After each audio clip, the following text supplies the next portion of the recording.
Ela foi humilhada no dia do seu casamento e fugiu para o vilarejo da tia. Mas a tia não a deixou ficar na casa dela. Em vez disso, a levou para a velha floricultura da família.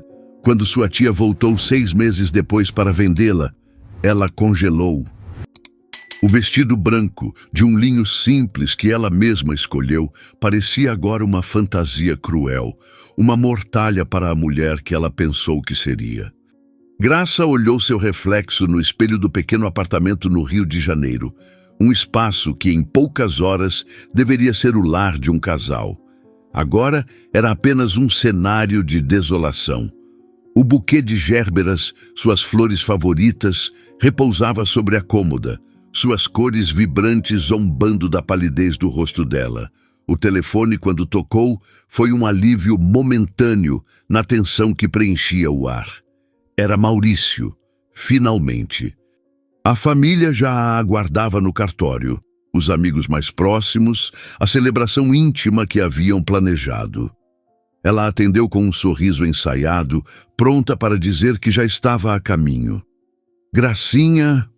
A voz dele do outro lado da linha era um fio trêmulo, um som que não pertencia ao homem que ela amava, o homem de risada fácil e abraço seguro. O diminutivo Gracinha, que antes era um carinho, soou como uma sentença. Eu não posso. O silêncio que se seguiu foi mais ruidoso que qualquer grito. Ela ouviu a respiração dele, entrecortada, a busca por palavras que não viriam. Não posso casar com você, ele repetiu, a voz embargada, como se as palavras fossem cacos de vidro arranhando sua garganta. Graça não perguntou o porquê. Naquele instante, a razão não importava. A humilhação era uma onda fria e avassaladora que a submergiu por completo. O mundo, que até um segundo antes era um lugar de promessas e futuros compartilhados, desabou em um silêncio ensurdecedor. O telefone escorregou de sua mão, o baque surdo no chão de madeira mal registrando em sua mente. O que se quebrou de verdade, de forma irreparável, foi seu coração. Ela permaneceu imóvel por um tempo que não soube medir, o vestido branco pesando sobre seus ombros. Então, com uma calma assustadora, uma clareza que só o choque profundo pode trazer, ela agiu. Despiu-se do linho branco, dobrando-o com um cuidado mecânico, como se pertencesse a outra pessoa. Vestiu a primeira calça jeans e a blusa que encontrou. Na sala, sua mãe, ansiosa, ajeitava um laço no próprio vestido. Filha, estamos atrasados. O que houve? Graça passou por ela, os olhos fixos em um ponto além da janela. Não vai mais ter casamento, mãe. A frase pairou no ar, carregada de incredulidade. Os olhares da família, antes festivos, transformaram-se em uma mistura de pena e confusão. Eram como flechas que ela não podia desviar. Cada sussurro, cada olhar de lado era uma nova camada de vergonha. Sem oferecer explicações que não tinha, sem a força para consolar a dor que não era só sua, ela pegou a bolsa que já estava pronta para a lua de mel, ignorou os chamados e desceu as escadas. A rua, banhada pelo sol forte do rio, parecia um palco onde ela era a única atriz de uma tragédia. Ela não chorou. As lágrimas estavam congeladas em algum lugar profundo, junto com os sonhos e as promessas. Caminhou até o ponto de ônibus mais próximo, o corpo movendo-se por puro instinto de fuga. Entrou no primeiro veículo que indicava rodoviária e sentou-se na janela, o rosto virado para a paisagem urbana que se tornara hostil. Na rodoviária, o caos de partidas e chegadas era um espelho do seu tumulto interno. Ela olhou o painel de destinos, os nomes das cidades, piscando como possibilidades de escape. Visconde de Mauá. O nome surgiu em sua mente como um sussurro antigo, a cidade de sua tia Rosa, um lugar de araucárias e cachoeiras que ela visitara na infância. Um lugar distante o suficiente. Comprou a passagem, pagou em dinheiro e embarcou. Quando o ônibus finalmente deixou para trás os contornos da cidade, o Pão de Açúcar se despedindo no horizonte, Graça permitiu que a primeira lágrima caísse. Não havia um rumo certo em sua mente, apenas a certeza visceral de que não poderia continuar naquele lugar, naquela vida, naquela pele de noiva abandonada. Ela precisava desaparecer para talvez um dia se reencontrar. O balanço do ônibus na estrada era o único acalanto para uma dor que parecia não ter fim, levando-a para o interior, para o desconhecido, para longe do eco das palavras: "Eu não posso casar com você". A viagem de ônibus foi um borrão de paisagens que se desfaziam através de um véu de lágrimas silenciosas. Cada curva da estrada parecia afastar Graça um pouco mais da mulher que ela era naquela manhã. Mas a dor viajava com ela, uma passageira indesejada e insistente, sentada ao seu lado. O celular que ela pegou do chão antes de sair permaneceu desligado na bolsa. Ela não queria ouvir as vozes de pena, as perguntas bem-intencionadas, as tentativas de consolo que só serviriam para aprofundar a ferida. O silêncio era seu único escudo. Quando o ônibus finalmente parou no pequeno terminal de Visconde de Mauá, o ar que entrou pela porta era diferente. Tinha o cheiro de terra molhada, de mato e de um frio que não era apenas climático, era o cheiro de um mundo à parte. Desceu os degraus sentindo o corpo rígido, cada músculo tenso pela humilhação e pela longa jornada. E lá estava ela, sua tia Rosa, uma figura robusta e de cabelos grisalhos presos num coque frouxo, esperando ao lado de um carro antigo e surrado. O olhar dela não era de pena, mas de uma compreensão profunda e quieta que, por um instante, ameaçou derrubar a muralha que Graça havia construído ao redor de si. Elas não trocaram muitas palavras. Um abraço apertado, que durou um pouco mais do que o convencional, foi o suficiente. "Eu soube". Foi tudo o que Rosa disse, a voz grave e acolhedora. Graça apenas assentiu, incapaz de formular uma frase. Entrou no carro e o silêncio voltou a se instalar, mas desta vez era um silêncio compartilhado, menos opressor. O carro subia as ruas de pedra da vila, passando por pousadas charmosas com floreiras nas janelas e restaurantes com fumaça saindo das chaminés. Era um cenário de cartão postal, um refúgio para casais apaixonados. A ironia era tão cortante que Graça sentiu uma pontada no estômago. Ela virou o rosto, observando as araucárias imponentes que se erguiam contra o céu de fim de tarde. Esperava que o carro parasse em frente à casa de sua tia, um lugar que lembrava de sua infância, com um jardim bem cuidado e o cheiro de bolo de fubá. Mas Rosa continuou dirigindo, tomando uma rua lateral menos movimentada, até parar diante de uma construção que parecia adormecida no tempo. Era um sobrado rústico, de madeira e pedra, quase engolido por trepadeiras que subiam pelas paredes e se enroscavam nas janelas. Uma plaquinha de madeira, gasta pelo sol e pela chuva, pendia torta sobre a porta principal. As letras estavam quase apagadas, mas Graça conseguiu decifrar: Flor en Raiz. A antiga floricultura da família, o negócio que fora de sua avó e que estava fechado há anos, desde que ela faleceu. Graça olhou para a tia, a confusão estampada em seu rosto. "Tia, por que estamos aqui? Não vamos para sua casa?" Rosa desligou o motor do carro e virou-se para ela, o olhar firme, mas transbordando um amor que não precisava de floreios. "Você precisa de silêncio, minha filha. Um silêncio de verdade. Lá em casa, em menos de uma hora, vai chover vizinha curiosa na porta, com um bolo na mão e 1000 perguntas na ponta da língua, querendo saber cada detalhe da história da noiva abandonada. Elas não fazem por mal, mas não é disso que você precisa agora." Ela fez uma pausa, apontando com o queixo para o sobrado adormecido. "Aqui, ninguém vai te perturbar, mas não é só por isso." Rosa abriu a porta do carro, o som rangendo no ar quieto. "Esse lugar tem alma. a alma da sua avó, a sua alma. Acho que ele pode te ajudar a florescer de novo. A sua casa é barulhenta demais para a sua dor. A lógica era desconcertante, quase brutal, mas carregada de uma sabedoria que Graça não podia contestar. Ela saiu do carro e seguiu a tia, que tirou um molho de chaves antigas do bolso. A porta se abriu com um gemido de protesto, revelando a penumbra do interior. Um cheiro forte e complexo a envolveu, uma mistura de terra úmida, folhas secas, poeira e o fantasma de 1000 flores que um dia viveram ali. Era o cheiro do abandono, mas também o cheiro de raízes profundas. O espaço era amplo.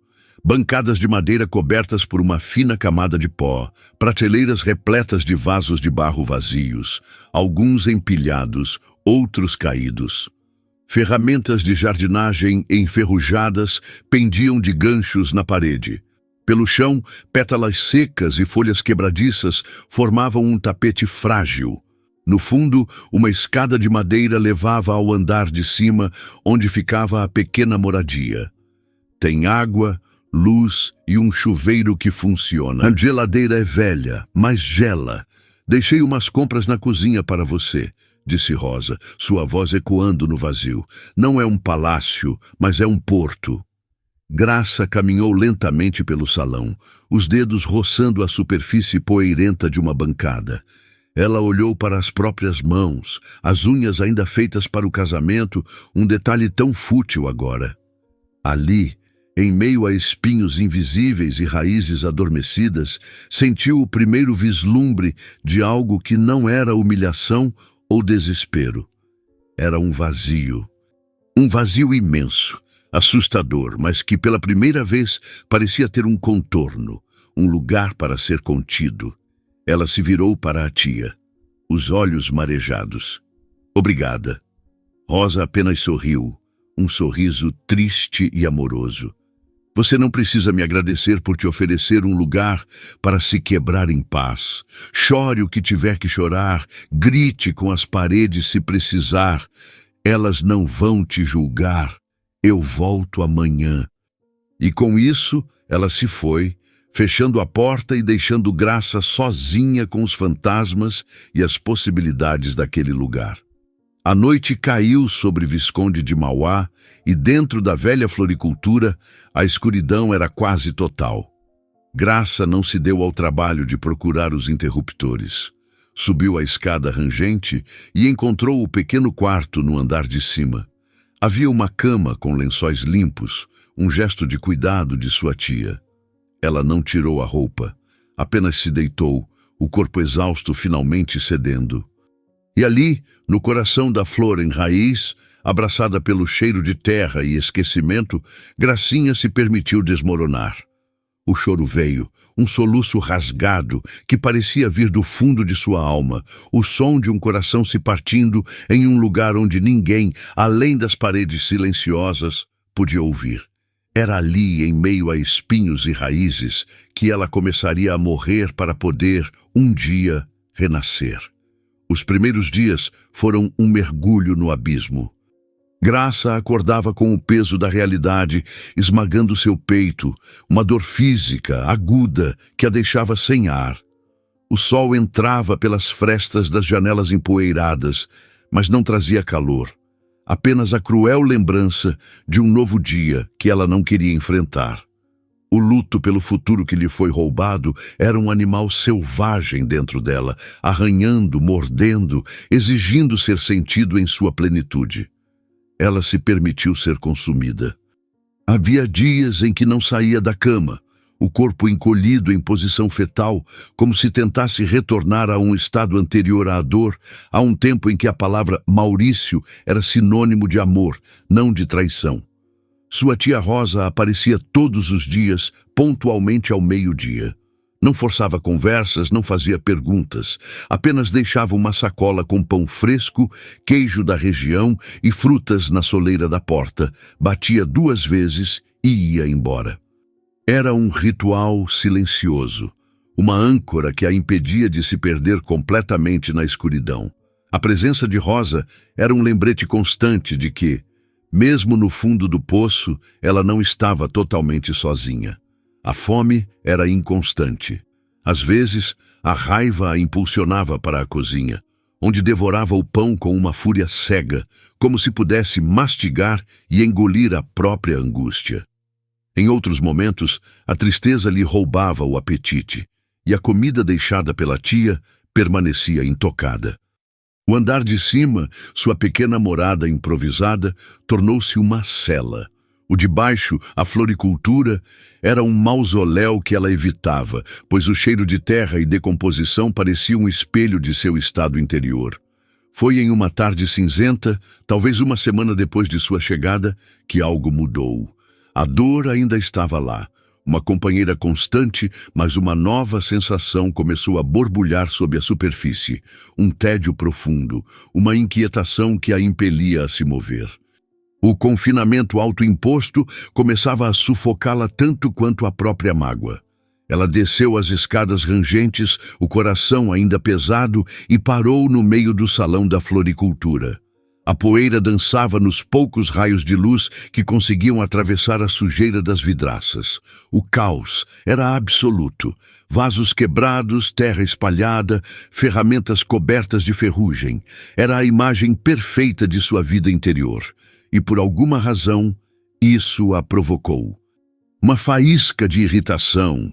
A primeira emoção, que não era puramente tristeza ou humilhação, acendeu-se dentro dela. Com um movimento brusco, quase violento, ela pegou uma vassoura velha encostada na parede. O cabo de madeira era áspero em suas mãos delicadas, que não conheciam trabalho pesado. Começou a varrer. No início era um ato mecânico, desajeitado, mas logo o ritmo tomou conta dela.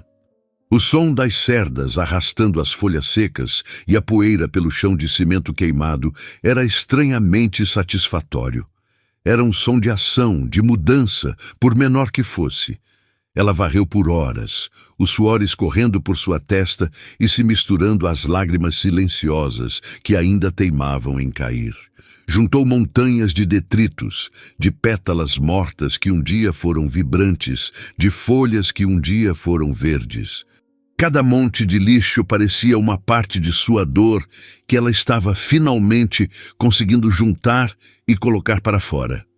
Quando terminou, estava exausta, os músculos doendo, mas respirava um pouco mais fundo.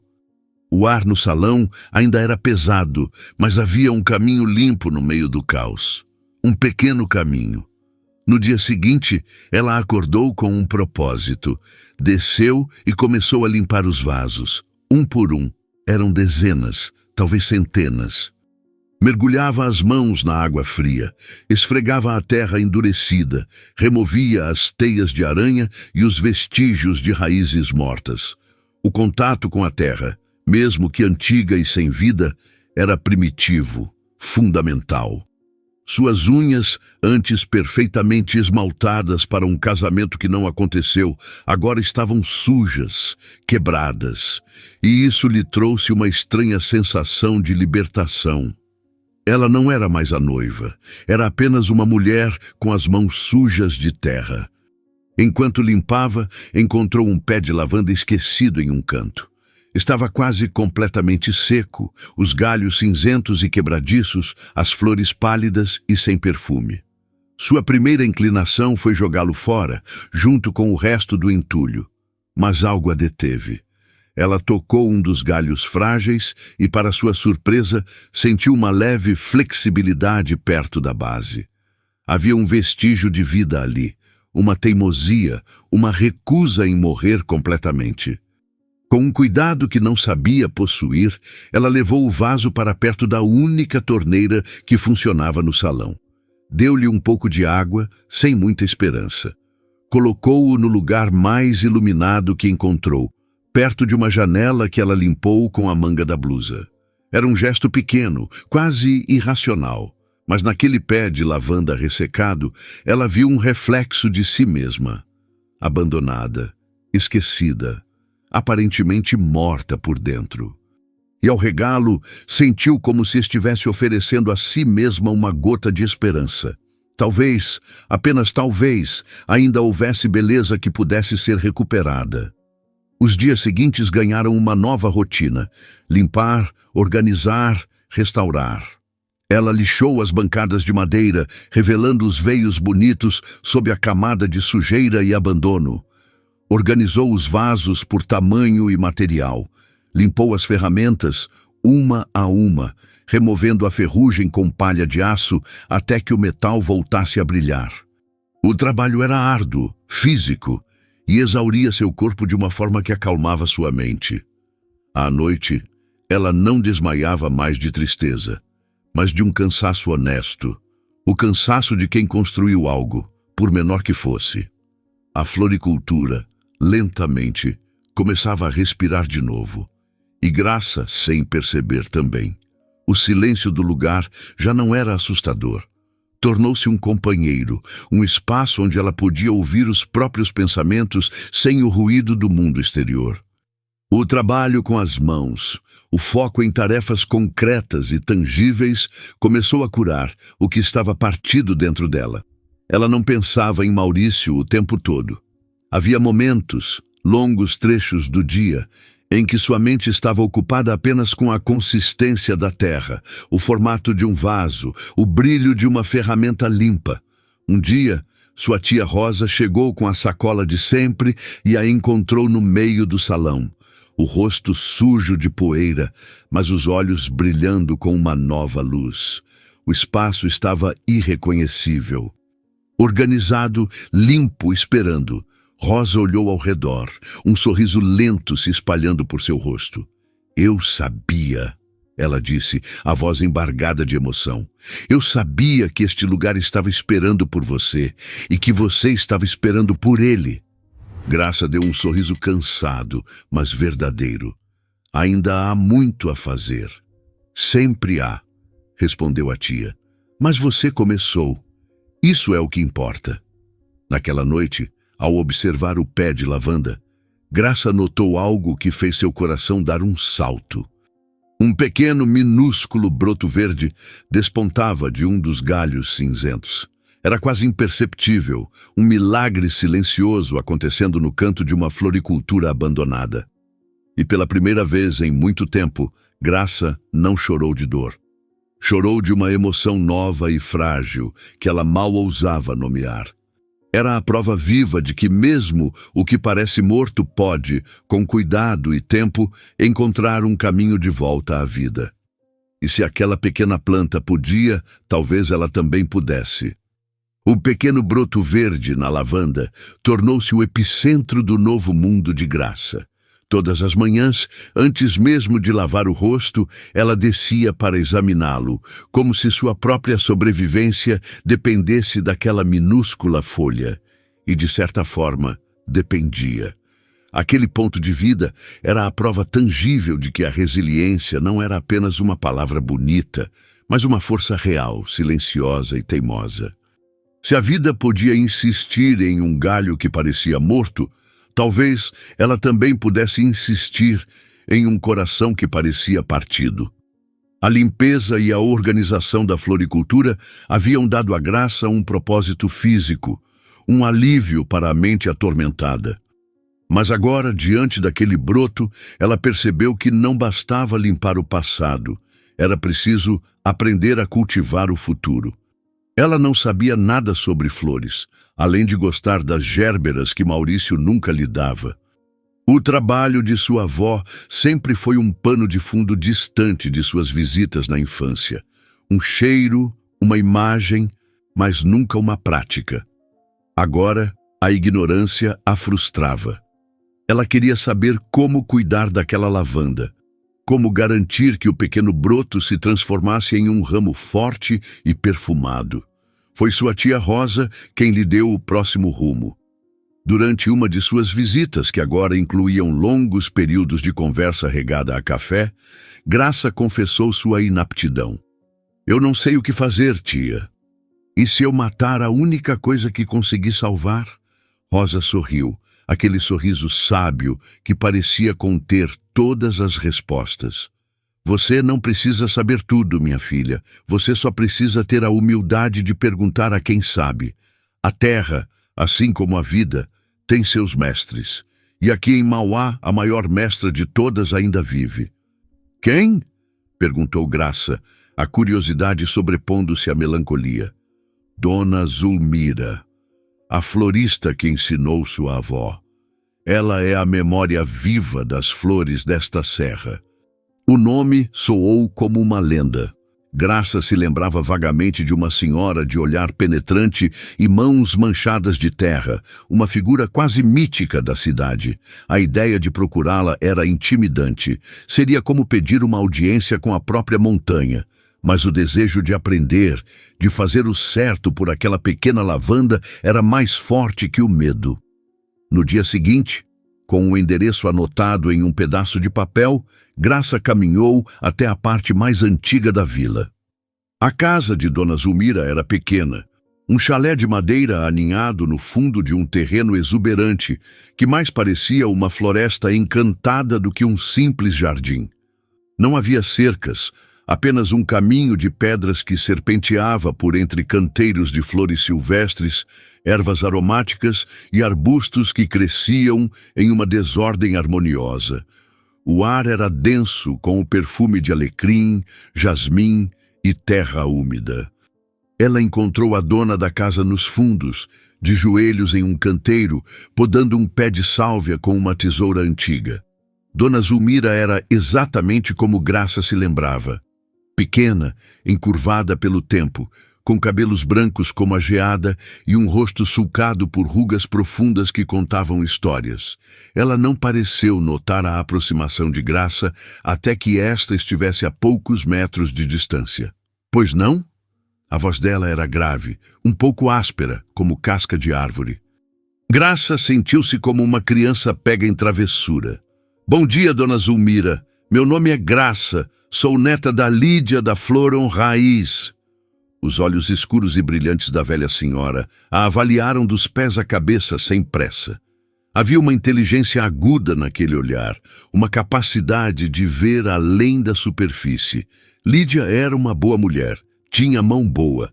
O que a neta dela, a moça da cidade grande, quer comigo?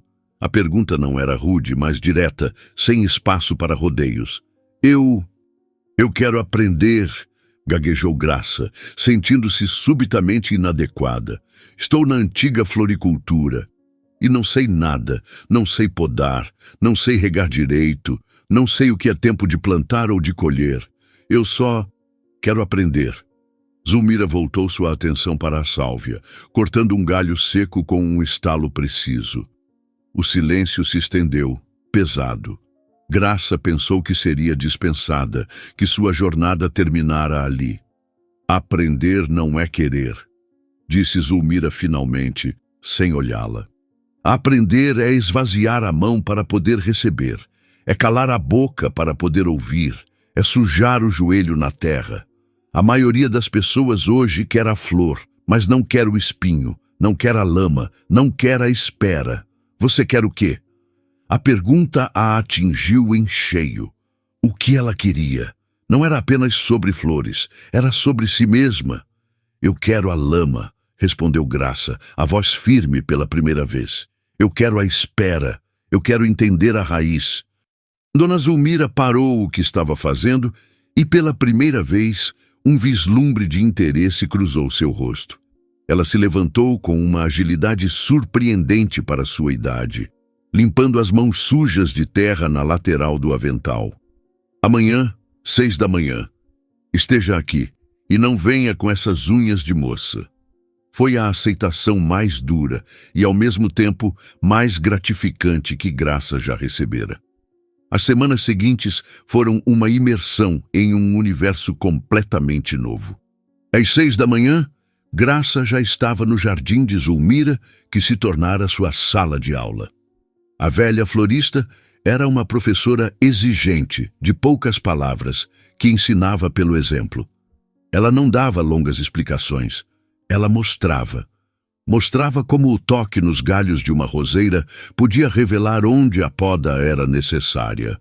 Mostrava como o cheiro da terra indicava se ela precisava de água ou de descanso. Flor não é só beleza para enfeitar a sala, dizia Zulmira, enquanto ensinava a Graça a preparar um composto orgânico. Flor é tempo, é sensibilidade, é escuta. Você não manda na planta, você a escuta. Ela te diz o que precisa. Se você estiver com a cabeça cheia de barulho, não vai ouvir nada. Graça aprendeu a sentir a textura das folhas, a diferenciar os tons de verde, a entender que um amarelado podia ser excesso de sol ou falta de nutriente. O trabalho era duro. Suas mãos, antes macias, tornaram-se ásperas e calosas. Seus músculos doíam, mas a cada dia ela se sentia mais forte, não apenas fisicamente. A concentração exigida para cuidar das plantas esvaziava sua mente do ciclo vicioso de dor e autocomiseração. O fantasma de Maurício, que antes a assombrava a cada instante, agora se tornava uma presença mais distante, uma memória dolorosa, sim, mas que já não definia cada um de seus pensamentos. Um dia, Zulmira a levou para um canto do jardim, onde cresciam flores delicadas e quase imperceptíveis. "Olhe para estas", disse ela. "Não gritam por atenção como as dálias ou os girassóis, mas sem elas o jardim não teria a mesma profundidade. A beleza mais verdadeira, menina, muitas vezes é a que sussurra." Naquele momento, Graça entendeu que Zulmira não estava falando apenas de flores. Estava falando sobre ela.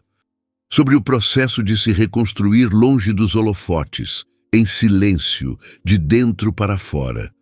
Graça absorvia cada lição, não apenas com a mente, mas com o corpo inteiro. Suas mãos agora sabiam a diferença entre a terra que pede água e a que está satisfeita. Seus olhos viam nuances de cor nas pétalas que antes lhe passavam despercebidas. Seus ombros, antes curvados pelo peso da humilhação, agora se endireitavam com o esforço de carregar sacos de adubo e vasos de cerâmica. A floricultura, seu refúgio, também se transformava. Já não era um mausoléu de pó e esquecimento.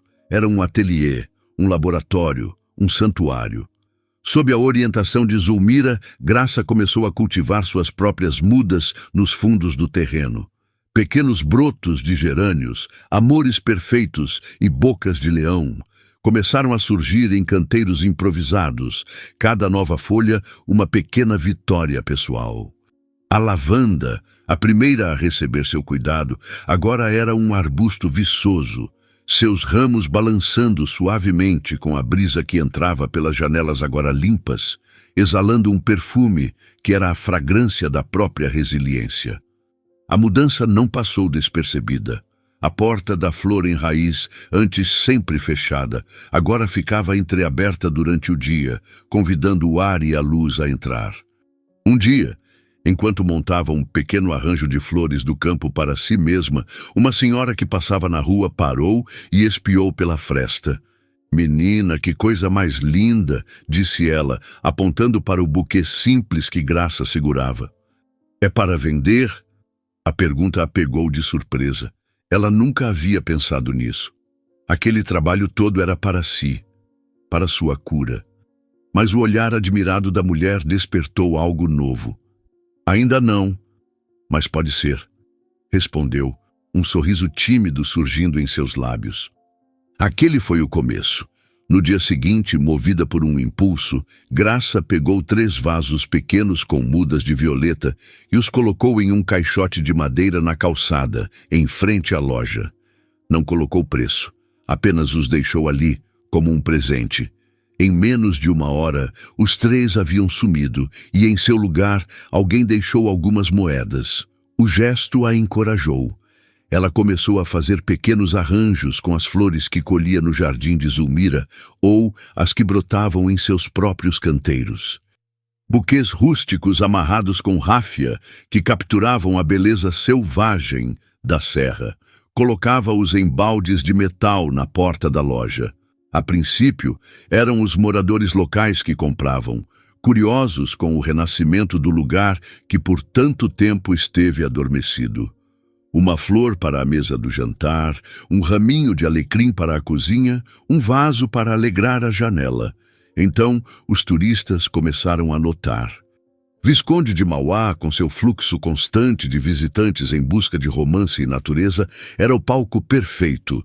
Casais paravam para tirar fotos da fachada agora charmosa, com seus vasos coloridos e a porta de madeira rústica. Entravam, atraídos pelo perfume e pela atmosfera de paz que o lugar exalava. Compravam um buquê como souvenir, uma lembrança viva da viagem. A flor em raiz estava, aos poucos, voltando a se inscrever no mapa afetivo da cidade. Graça aprendeu a conversar com os clientes, a ouvir suas histórias. Uma jovem noiva que queria um buquê para um casamento simples na capela local. Um senhor que procurava as flores preferidas de sua falecida esposa para levar ao cemitério. Um casal comemorando bodas de prata. Cada venda era mais do que uma transação comercial. Era uma conexão, um compartilhamento de emoções através da linguagem universal das flores. Ela não vendia apenas plantas, vendia beleza, memória e esperança. A floricultura tornou-se seu lugar no mundo. O balcão de madeira lixada era seu posto de comando, o chão de cimento varrido era seu território, e o cheiro de terra e clorofila era o ar que ela respirava. A mulher que chegara ali, quebrada e fugitiva, estava dando lugar a uma artesã, uma comerciante, uma mulher que encontrava alegria no trabalho de suas próprias mãos. O sucesso, ainda que modesto, trouxe novos desafios. A demanda começou a superar sua pequena produção. As pousadas charmosas da região começaram a encomendar arranjos semanais para suas recepções e quartos. O café da praça pediu vasos de ervas para suas mesas. A pequena igreja queria flores para o altar aos domingos. Graça se via trabalhando do amanhecer ao anoitecer, uma exaustão feliz que a preenchia por completo. Numa tarde de sábado, o sol dourado do outono banhava a loja e o movimento era intenso. Graça atendia a um casal de turistas, explicando a diferença entre a lavanda francesa e a brasileira quando o sininho da porta tocou. Ela ergueu os olhos, um sorriso profissional no rosto, pronto para dar as boas-vindas. E então o sorriso congelou. O ar pareceu ficar rarefeito e todos os sons da loja, as conversas, o farfalhar dos papéis de embrulho, a música suave que tocava ao fundo, desapareceram, substituídos por um zumbido agudo em seus ouvidos. Parado na porta, recortado contra a luz da rua, estava Maurício. Ele parecia mais magro, mais pálido, havia olheiras sob seus olhos, e a postura, antes tão confiante, estava curvada. Ele usava roupas amassadas de viagem e segurava a alça de uma mochila como se fosse uma boia de salvação. Seus olhos percorreram o lugar, as prateleiras cheias de vida, as flores vibrantes, o balcão rústico, com uma expressão de choque e incredulidade. Então, seus olhos encontraram os dela. O tempo parou.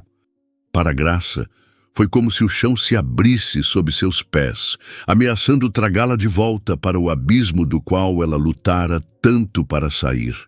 O avental sujo de terra, as mãos calosas, o cabelo preso de qualquer jeito. De repente, ela se sentiu exposta, vulnerável, a mesma mulher humilhada no dia do casamento. A dor que ela pensava ter domado rugiu dentro dela. Um animal despertado de seu sono. Ele deu um passo para dentro, a boca se abrindo para dizer algo. O nome dela. Gracinha. Aquele diminutivo, a mesma palavra que ele usou para estilhaçar a vida dela pelo telefone, soou como uma profanação naquele espaço sagrado que ela construíra. Foi o gatilho que a tirou da paralisia. A artesã, a mulher que aprendera com Dona Zulmira, que a beleza mais verdadeira é a que sussurra, mas que a poda às vezes precisa ser firme e decisiva, tomou o controle. Ela ergueu uma mão, a palma aberta, em um gesto que o fez parar no meio do caminho. Seus olhos, que por meses só haviam refletido tristeza e depois concentração, agora faiscavam com uma força que nem ela sabia que possuía. O casal de turistas, sentindo a tensão insuportável, deixou o dinheiro no balcão e saiu em silêncio. A loja, de repente, ficou vazia. Eram apenas os dois, o fantasma do passado e a mulher do presente, em um confronto inevitável. "O que você está fazendo aqui, Maurício?" A voz de Graça saiu mais firme do que ela esperava. Não era um grito, nem um sussurro. Era o tom de quem demarca um território. Ele deu um passo hesitante, os olhos percorrendo o rosto dela, como se procurasse a mulher que havia deixado. Eu precisei te ver, Gracinha. Eu vim consertar as coisas." A palavra consertar soou como um insulto. Como se o que ele quebrou fosse um objeto, um vaso que pudesse ser colado. Ela sentiu uma onda de raiva fria subir pela espinha, uma raiva que era lúcida e protetora. Era a força que ela não teve no dia em que ele a abandonou. "Consertar?" Ela repetiu, e uma risada curta, sem humor, escapou de seus lábios. "Não há nada para você consertar aqui. O que você quebrou, eu juntei os cacos e construí outra coisa. Algo que é meu." Ela gesticulou ao redor, para as flores, para as ferramentas, para o cheiro de terra que era o perfume de sua nova vida. Maurício parecia genuinamente perdido. "Eu sei que errei. Fui um covarde. Eu entrei em pânico. A pressão, o medo. Não era sobre você. Era sobre mim." No momento em que desliguei o telefone. Ele falava rápido, as palavras tropeçando umas nas outras, a desculpa clássica de quem só consegue enxergar o próprio umbigo. Graça o escutou em silêncio, não por compaixão, mas com a distância de uma analista. Ela via agora não o homem que amara, mas um menino assustado, incapaz de arcar com as consequências de suas próprias escolhas. A dor da traição começou a dar lugar a uma clareza cortante. "Você não se arrependeu, Maurício," ela disse, a voz calma e letal. "Você sentiu o desconforto da sua decisão. Sentiu o peso da sua covardia. Mas arrependimento de verdade teria vindo com respeito pela minha dor, pelo meu silêncio. Não com uma invasão, meses depois, para aliviar a sua própria consciência. Você não sente a minha falta," continuou ela, cada palavra uma pá de cal sobre o passado. "Você sente falta da mulher que te amava incondicionalmente, que cuidava de você, que te colocava em um pedestal. Você sente falta do que perdeu, do conforto que a minha presença te dava. Mas de mim, desta mulher que está na sua frente, com as mãos sujas de terra e o coração remendado com as próprias forças, você nem a conhece." Ele a olhava, a boca entreaberta, chocado pela mulher que o confrontava. A Gracinha, dócil e doce, havia desaparecido. Em seu lugar estava Graça, inteira. "Eu não fiquei parada esperando você se arrepender," ela concluiu, a voz embargada não de tristeza, mas de uma emoção feroz, de orgulho. "Eu não esperei ser escolhida de novo. Eu floresci, sozinha, por mim." Maurício não tinha argumentos. A verdade das palavras dela o desarmou completamente. Ele olhou para as mãos dela, calosas e fortes, e depois para o próprio reflexo pálido no vidro da janela. Ele era o passado, e ela era o presente vibrante que o excluía. Ele deu um passo para trás, o corpo finalmente entendendo o que a mente se recusava a aceitar. "Eu sinto muito," ele sussurrou, mas a frase soou vazia, protocolar. "Eu também sentia," respondeu Graça. "Agora eu só sinto que preciso voltar ao trabalho." Ele se virou e caminhou para a porta. O sino tocou novamente quando ele saiu, o som marcando o fim definitivo de um capítulo. Com ele, partiu o último fio da versão de Graça que esperava ser salva, que acreditava que seu valor estava na escolha de um homem. Ela ficou parada por um longo momento, respirando fundo, sentindo o cheiro de suas flores, de sua loja, de sua vida. A partida de Maurício deixou um vácuo no ar, mas não no coração de Graça. Era o silêncio da conclusão, não da perda. Ela permaneceu imóvel por um instante, o som do sino da porta ainda ecoando, e então, com uma respiração profunda, voltou ao seu balcão. Havia um buquê pela metade, um pedido para uma pousada, a vida real esperando por ela. O confronto, embora drenante, havia servido como um teste final. Ela não apenas sobreviveu, ela prevaleceu. A mulher que ele abandonou não existia mais, e a prova disso era a paz que se instalava em seu peito no lugar da antiga dor. Nas semanas que se seguiram, um novo tipo de energia tomou conta da Flor en Raiz. A notícia do renascimento da loja, impulsionada pelos turistas e pelo boca a boca local, começou a atrair um tipo diferente de atenção. Foi em uma manhã de quarta-feira, um dia normalmente mais calmo, que um homem elegante, de roupas bem cortadas e um ar de sofisticação urbana, entrou na loja. Ele não olhava as flores com o encanto casual de um turista. Ele as analisava com um olhar técnico, quase cirúrgico, avaliando a cor, a forma, a composição dos arranjos. Graça, acostumada a lidar com todos os tipos de clientes, aproximou-se com um sorriso profissional. "Posso ajudá-lo?" O homem virou-se e seus olhos de um castanho expressivo encontraram os dela. "Eu espero que sim. Meu nome é Rafael Teixeira. E eu estou absolutamente fascinado pelo seu trabalho." O nome não era estranho para Graça. Rafael Teixeira era uma lenda no mundo dos eventos, um designer de casamentos renomado, cujas criações estampavam as páginas das revistas mais sofisticadas do país. Ele era conhecido por transformar espaços comuns em cenários de sonho, e suas festas em Visconde de Mauá eram eventos lendários. "Eu conheço o seu trabalho, Sr. Teixeira. É uma honra tê-lo aqui", disse Graça, surpresa e um pouco intimidada. "Por favor, me chame de Rafael." "E a honra é minha", ele respondeu, seu olhar passando de um arranjo de dálias selvagens para um vaso de eucalipto.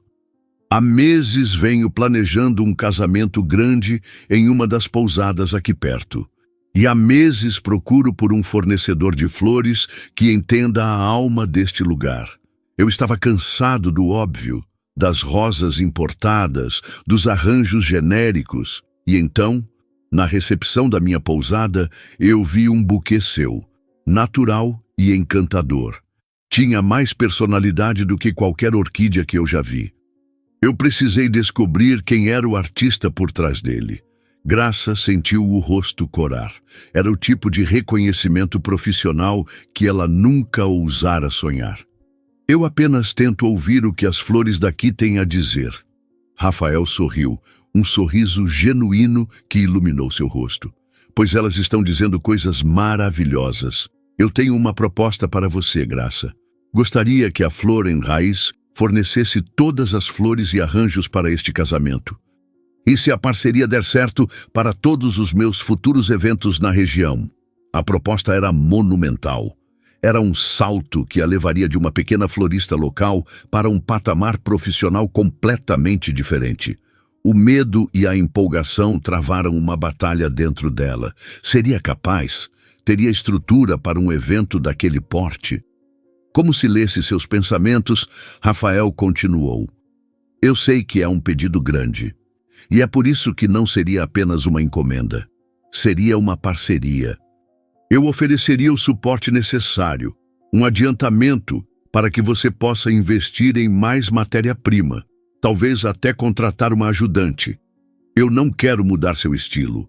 Eu quero exatamente o que você faz, só que em uma escala maior." Ele não era um salvador.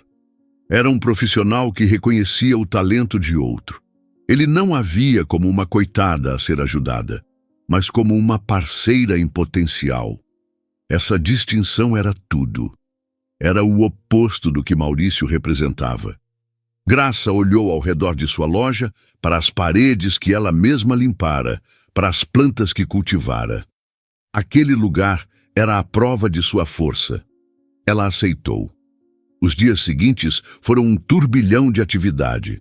Rafael tornou-se uma presença constante, não como um chefe, mas como um colaborador. Eles passavam horas discutindo conceitos, paletas de cores, texturas. Ele trazia a visão grandiosa do evento e ela, a sabedoria íntima das flores da serra. Havia um respeito mútuo, uma sintonia criativa que os energizava. Rafael se encantava com a forma como Graça falava das plantas, como se fossem seres com personalidade. E Graça se admirava com a capacidade dele de sonhar e transformar ideias em realidade. Em meio ao trabalho, eles se conheciam. Ele contou sobre a pressão do mercado de luxo, sobre a solidão que muitas vezes acompanhava o sucesso. Ela, pela primeira vez, falou sobre sua história, não com o tom de uma vítima, mas como a narrativa de sua jornada até ali. Rafael ouviu com uma atenção genuína, sem um pingo de pena no olhar. "O que você construiu aqui, Graça?", disse ele um dia, enquanto tomavam um café no balcão. "É muito mais do que uma loja de flores. Você construiu a si mesma. É a coisa mais bonita que eu já vi." E no olhar dele, ela não viu admiração apenas pela profissional. Viu algo mais, algo que nascia devagar, com a mesma naturalidade com que uma semente brota da terra. Não era uma paixão avassaladora que prometia salvá-la. Era uma afeição serena que se oferecia para construir ao lado dela. A parceria com Rafael Teixeira foi o catalisador que transformou a Flor em Raiz de um refúgio pessoal em um negócio próspero e aclamado. O casamento que organizaram juntos foi um sucesso retumbante, uma celebração que parecia ter brotado da própria serra. Os arranjos de Graça, com sua beleza selvagem e autêntica, foram o assunto principal, rendendo-lhe notas em blogs de casamento e revistas especializadas.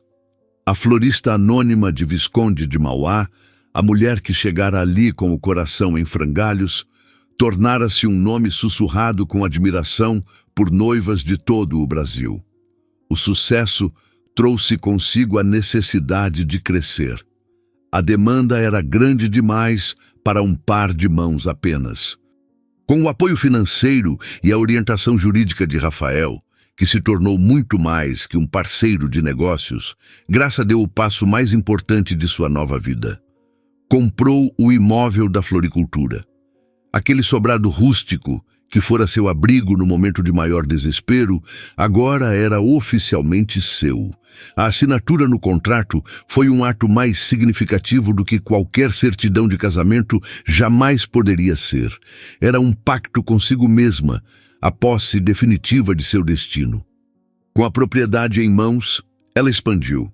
Contratou 2 jovens da cidade, ensinando-as não apenas a arte dos arranjos, mas a filosofia de escuta e respeito pela natureza que aprendera com Dona Zulmira. A velha mestra, por sua vez, observava o florescimento de sua aprendiz com um orgulho silencioso e, para a diversão de todos, permitiu que Graça lhe ensinasse a usar o WhatsApp para que pudessem trocar fotos de novas mudas e flores raras. A Flor em Raiz tornou-se um pequeno ecossistema de afeto e trabalho. Um lugar onde 3 gerações de mulheres se conectavam através da terra. A relação com Rafael aprofundou-se com a mesma naturalidade com que as estações mudavam na serra. Ele não tentava consertá-la ou salvá-la. Ele a admirava, aprendia com ela e, acima de tudo, construía ao seu lado. O amor entre eles não foi uma paixão que incendeia, mas uma brasa que aquece, constante e segura. 6 meses se passaram desde o dia em que Graça havia chegado a Visconde de Mauá, uma sombra de si mesma. O tempo, que antes era seu inimigo, o lembrete constante da dor, tornara-se seu maior aliado, o jardineiro paciente de sua alma. Foi então que sua tia Rosa apareceu na floricultura. Ela não trazia mais as sacolas de comida, mas vinha com um envelope nas mãos e um olhar enigmático. "Vim tratar de negócios, minha sobrinha empresária", disse ela com um sorriso. Graça, Limpando as mãos no avental, sorriu de volta. Tia, a senhora sabe que não precisa de formalidades. Ah, mas hoje precisa, insistiu Rosa, sentando-se em um banquinho. Eu vim vender a floricultura. Graça franziu a testa confusa.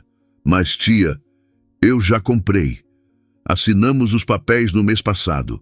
Rosa balançou a cabeça. Você comprou o imóvel, o prédio, as paredes, o terreno. Eu vim vender a floricultura. O nome, a história, a alma dela. Graça permaneceu em silêncio, tentando entender. Quando você chegou aqui, continuou Rosa, a voz agora suave, eu não te coloquei neste lugar apenas para te dar um teto. Eu te entreguei uma herança, a herança da sua avó. Eu sabia que este lugar precisava de você tanto quanto você precisava dele, mas eu não podia simplesmente te dar. Você precisava conquistá-lo, merecê-lo, fazê-lo seu. E você fez. Ela empurrou o envelope sobre o balcão. Eu nunca tive a intenção de ficar com o seu dinheiro, minha filha. Eu só estava esperando o momento certo. O momento em que você estivesse pronta para ser a dona de verdade. Não só no papel, mas no coração. Graça abriu o envelope. Dentro estava o cheque que ela dera a Rosa como pagamento pelo imóvel, intacto. E junto a ele, um pequeno cartão com a caligrafia tremida de sua avó, retirado de um diário antigo. Para minha neta, que um dia fará florescer o que há de mais bonito em nossas raízes. Como ela sabia que tudo isso ia acontecer, as lágrimas que vieram foram de uma natureza que Graça não conhecia. Eram lágrimas de gratidão, de pertencimento, de uma felicidade tão profunda que doía. Ela olhou para a tia, a mulher que, com sua sabedoria rústica e amor incondicional, lhe dera o presente mais valioso, a chance de se reencontrar. Naquele exato momento, o sino da porta tocou. Era Rafael. Ele parou, sentindo a carga emocional da cena, mas Rosa o chamou com um gesto. Entre, meu filho. Chegou em boa hora para a celebração.